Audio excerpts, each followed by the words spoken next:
as I was performing routine background checks on new VVork subscribers, I came across a very sketchy fellow. Some guy named JJ Vivatris. As scary as he was, his associates were even more frightening. Continue watching to learn more.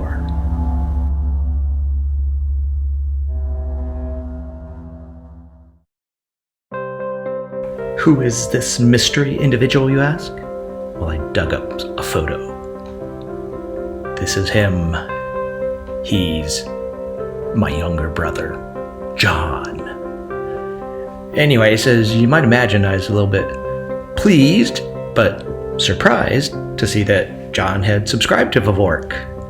Was he suddenly wanting to learn how to automate and virtualize in his retirement? Didn't seem likely, so I actually got on the phone with John, was talking with him, and asked him what inspired him to join as a VVork subscriber. And it turns out it had to do with this video, which he said had some cool drone footage in there. I was actually just messing around in that video, and I think I may have created a misperception in John's head about what this channel's about. So in order to ease him in, I think I'm going to have to include some gratuitous drone photography to keep him along. Anyways, my original plan with this video was to show some totally non-virtualization related, non-automation related shots of my garden that I've been keeping since sheltering at home. But to keep John on board, I think we're going to have to do this via the drone.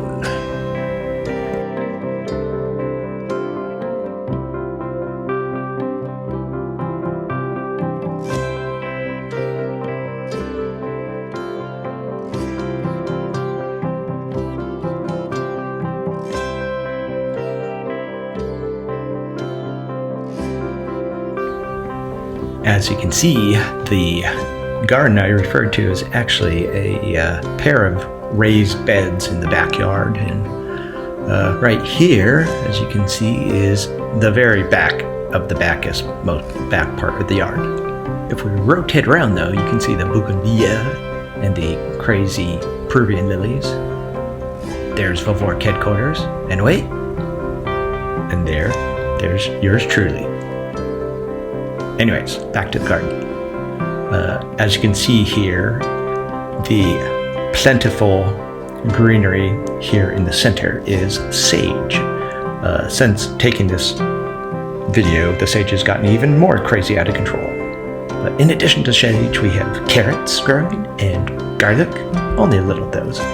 This large area that you see carved out here, and this raised area and this carved out area and so forth, those are actually potatoes.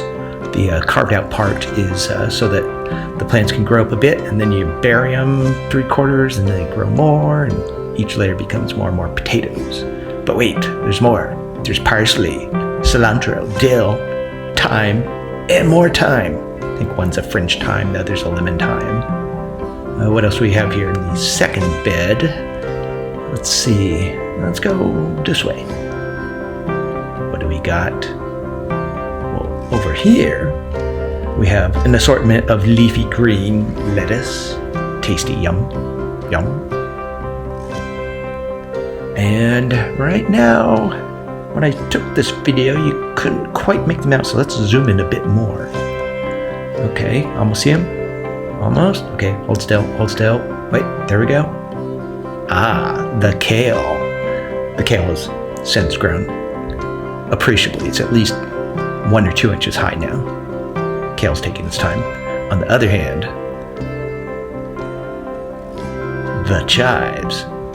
Chives are doing great. Can't wait to eat some of those. But wait, over here we have Brussels sprouts. This is actually a carryover from last year, and as you can see from his others, they don't grow real well here. Anyways, need more sunlight, I guess, or something. Here we have Swiss chard. Loads and loads of Swiss chard. Just trembling at the thought of being voraciously eaten. Over here, we have Oregon giant peas.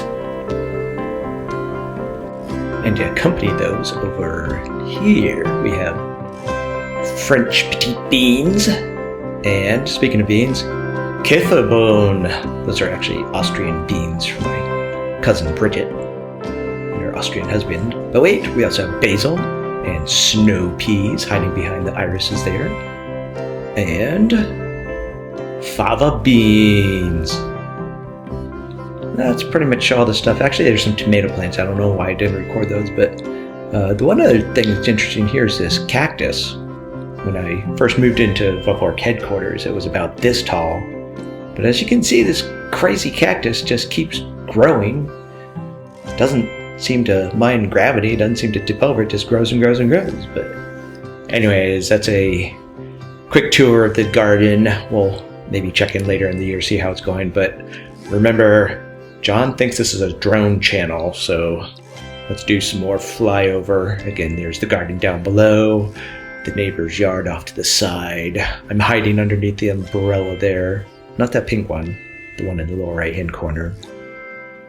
And after flying over, eventually, you need to come in for a landing. To make this exciting here, we'll just zoom into the narrow driveway and almost hit the shed there, but thankfully, not a scratch. So time to come in for the landing.